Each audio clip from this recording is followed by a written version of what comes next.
Luciana, eu prometi que eu vou ser uma mulher, sabe? Uma mulher mais calma, uma esposa compreensível. Você fez café? Porque fiz, amor, tá aqui, meu anjo. Eu quero ser uma pessoa, sabe, que meu marido tenha orgulho, que eu seja uma pessoa calma, que respire fundo.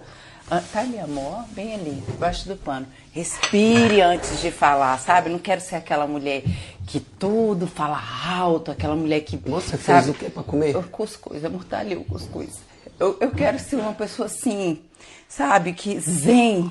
Assim, então, nossa, como aquela mulher é uma mulher E o prato, amor, onde tá o prato? Tá bem aqui, amor, o prato. Aquela mulher que fica assim, aquela mulher calma, que aí as pessoas olham assim, nossa, que mulher calma, parece que ela tá medicada, sabe? Amor, tem manteiga? Eu não sei onde tá, mas eu não consigo, gente. É o problema desse homem. Eu não consigo. Como é que eu vou ser calma se ele é assim? É só você arrumar as coisas direitinho, amor.